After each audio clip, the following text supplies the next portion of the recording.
Welcome to a French short story from Ablas. We'll start by reading the story with only French subtitles, and then again with its English translation too.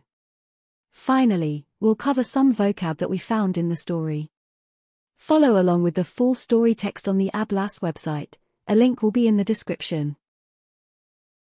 Let's start by reading the story with only French subtitles. C'était le soir à Val d'Arnaud. Le soleil se couchait derrière l'horizon et le crépuscule descendait sur la vallée glorieuse. Là s'étendait le jardin d'Italie entouré de montagnes de chaque côté, vertes et éclatants, ombragés par ses bosquets d'oliviers et de cyprès. Le fleuve classique Arno traversait la vallée, ses eaux roulent au ralenti. De chaque côté des sommets des collines apparaissaient les villas blanches des nobles, maintenant cachées par l'épais feuillage des arbres environnants. Il était entouré de jardins où s'épanouissaient les fleurs les plus magnifiques, maintenant seules et dressant leurs majestueuses façades de marbre. Au milieu de ce bel endroit se trouvait Florence, la ville la plus charmante dont le passé brille de l'éclat de splendides réalisations dans les arts et la chanson. L'État captive l'âme de chaque voyageur et lie un charme puissant autour d'eux, les faisant s'attarder longtemps dans un plaisir rêveur par le doux écoulement des eaux de l'Arno. Le crépuscule est venu, et bientôt la lune s'est levée, jetant une douce lueur sur la Seine. C'était une soirée propre à la méditation agréable, la méditation qu'aime le poète. Les jardins de Boboli n'ont jamais paru plus beaux que maintenant, les nappes d'eau scintillaient au clair de lune, et chaque statue était investie d'une beauté nouvelle et indescriptible. La forme majestueuse du Palazzo Pitti était à portée de main, et au loin s'étendait la ville, avec le dôme étonnant de la cathédrale.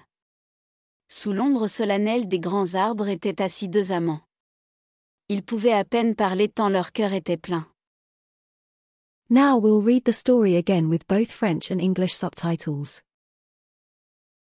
C'était le soir à Val d'Arnaud. Le soleil se couchait derrière l'horizon et le crépuscule descendait sur la vallée glorieuse. Là s'étendait le jardin d'Italie entouré de montagnes de chaque côté, vertes et éclatants, ombragés par ses bosquets d'oliviers et de cyprès. Le fleuve classique Arno traversait la vallée, ses eaux roulent au ralenti. De chaque côté des sommets des collines apparaissaient les villas blanches des nobles, maintenant cachées par l'épais feuillage des arbres environnants. Il était entouré de jardins où s'épanouissaient les fleurs les plus magnifiques, maintenant seules et dressant leurs majestueuses façades de marbre. Au milieu de ce bel endroit se trouvait Florence, la ville la plus charmante dont le passé brille de l'éclat de splendides réalisations dans les arts et la chanson. L'État captive l'âme de chaque voyageur et lie un charme puissant autour d'eux, les faisant s'attarder longtemps dans un plaisir rêveur par le doux écoulement des eaux de l'Arno. Le crépuscule est venu, et bientôt la lune s'est levée, jetant une douce lueur sur la Seine. C'était une soirée propre à la méditation agréable, la méditation qu'aime le poète. Les jardins de Boboli n'ont jamais paru plus beaux que maintenant, les nappes d'eau scintillaient au clair de lune, et chaque statue était investie d'une beauté nouvelle et indescriptible. La forme majestueuse du Palazzo Pitti était à portée de main, et au loin s'étendait la ville, avec le dôme étonnant de la cathédrale. Sous l'ombre solennelle des grands arbres étaient assis deux amants. Ils pouvaient à peine parler tant leur cœur était plein. Let's recap over the vocab we found in the story. Evening, Soir, garden, jardin, Italy, Italie, art, art, song, chanson,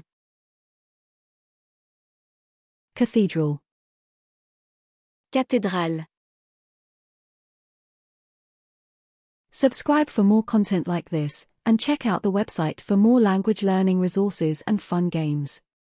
Thanks for watching.